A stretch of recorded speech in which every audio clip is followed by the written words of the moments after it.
La traite des enfants et les pires formes de travail des enfants connaissent une régression ces dernières années en Côte d'Ivoire. Cela grâce aux actions conjuguées de la première dame Dominique Ouattara et du gouvernement. C'est le contraire pour la traite des femmes et des hommes soumis aux travaux forcés et à l'exploitation sexuelle. Les victimes de ces pratiques ne sont ni identifiées ni assistées et les auteurs de ces crimes sont impunis. Depuis 2016, un plan d'action national et un comité national de lutte contre la traite des personnes ont été mis en place pour résoudre cette question. À Yamoussoukro, les acteurs se sont retrouvés pour évaluer à mi-parcours le plan d'action national de lutte contre la traite des personnes en Côte d'Ivoire. La Côte d'Ivoire a beaucoup travaillé sur la situation des enfants qui sont en situation difficile de maltraitance. Voilà.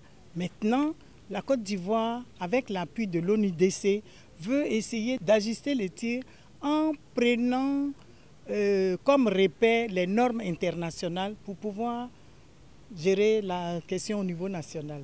La Côte d'Ivoire n'est pas seule dans cette lutte pour l'éradication de la traite des personnes. L'Office des Nations Unies contre la drogue et le crime travaille au renforcement de la coordination et des capacités des parties prenantes. Il s'agira de renforcer les capacités des acteurs de la justice, à commencer par les OPJ, sur les techniques de détection des cas de traite, les techniques d'enquête et les techniques de poursuite. Donc avec cet appui, l'ONUC accompagne l'État de Côte d'Ivoire dans sa réponse qui a déjà commencé. Durant 3 jours, les participants à cet atelier vont également identifier les stratégies dans la réponse de lutte contre la traite des personnes en Côte d'Ivoire par secteur et identifier les actions prioritaires dans le cadre du plan d'action national.